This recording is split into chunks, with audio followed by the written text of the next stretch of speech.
ওরা কি হিন্দু? কেন পূজায় যাবা? তাড়াতাড়ি ল, দেরি হয়ে যেতেছে।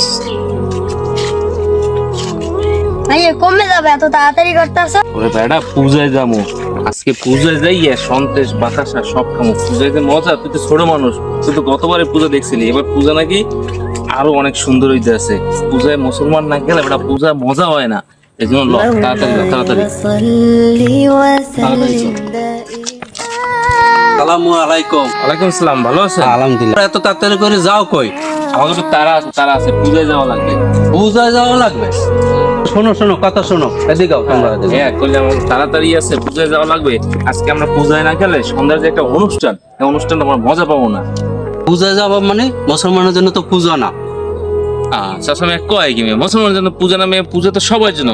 কারণ যখন পূজা হয় তখন কিন্তু আমরা শুনি ধর্ম যার যার, উৎসব নাকি সবাই। তাহলে আমরা উৎসবে যাবো না? এ বেদ্য, ধর্ম যার যার, উৎসব তার তার। ওরা কি হিন্দু? কেন পূজায় যাবা? পূজায় যায় না? পূজায় তো সব মুসলমানই দৌড়ায়। আর মুসলমান না গেলে পূজার তো একটা মজা, যে মাস্তি, এই যে ঢোল পাড়ানের মাস্তি, গান টান বাজায়, মাস্তি মুস্তি করা লাগে না? বসটাই তো এখন, কি কও? তার পূজায় যাওয়া আর পূজা আনন্দ করা মানে আল্লাহকে অস্বীকার করা। এখন ছোট ভাই, যে সৃষ্টিকর্তা আমাদের আল্লাহ বানাইছে, এই আল্লাহকে ওরা অস্বীকার করতে আছে। সেই পূজা আমাদের কি যাওয়া উচিত? আসলেই তো আমাদের তো পূজায় যাওয়া উচিত না।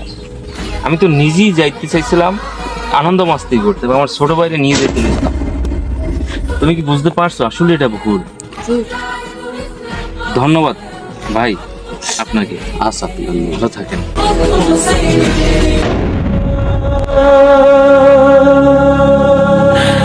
এখানে আমার রবের সাথে শিরিক করা হয়, ওটা জানার পর ওইখানে যাওয়ার মানে কি? আল্লাহ তাআলাকে অস্বীকার করা। প্রিয় মুসলমান ভাই, সাময়িক সময়ের আনন্দের জন্য নিজের ঈমান নষ্ট করিয়েন না।